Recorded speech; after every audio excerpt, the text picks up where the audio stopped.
Yo, what's good? Big Z here, and today I'm going to show you guys how to make this super deep track.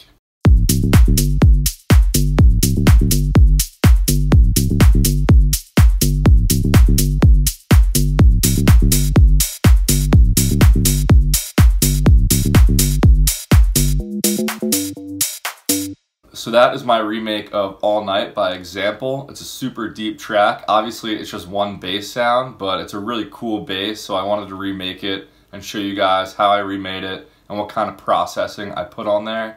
By the way, thank you to all you guys who bought my Serum preset pack. All the support means a lot. You can still grab it below on sale if you still want it. But anyway, let's jump right into this remake. So here's what this bass sounds like by itself.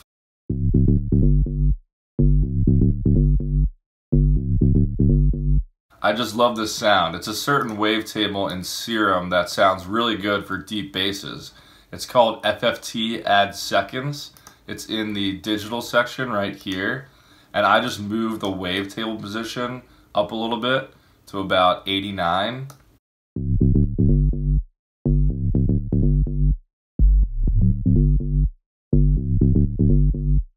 And then I have some different filters and things going on. So this envelope I'm using right here just to affect the cutoff of this low pass filter, and it's only opening up to about like 400 hertz or something.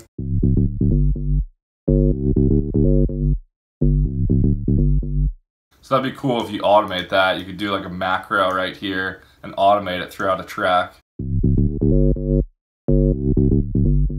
But anyway, you want to make sure mono is checked down here because it's a bass.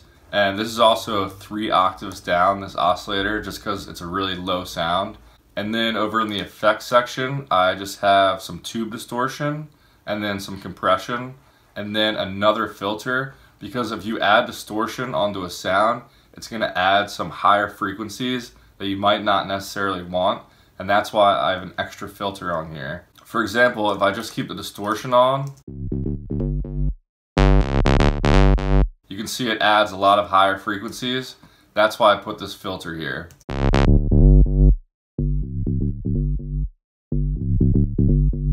And it's good to heavily compress deep basses because you want all the different notes you're playing on the keyboard to basically be the exact same volume across the frequency spectrum. So for external processing, the first thing I added was some tape saturation, which I use Logic's tape delay for. So you can take any tape delay and do this. I'll show you guys what I mean.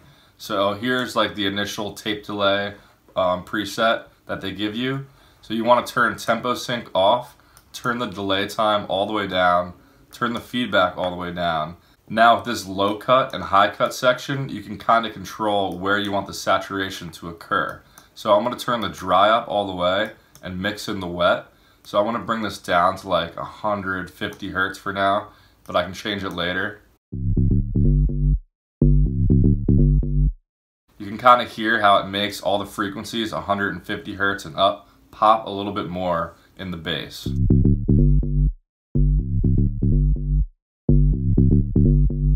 This will just help the bass come through a lot better on phones or laptops or any kind of speakers that don't really have sub frequencies. So after the tape saturation, I added a little bit of OTT just to compress it even more.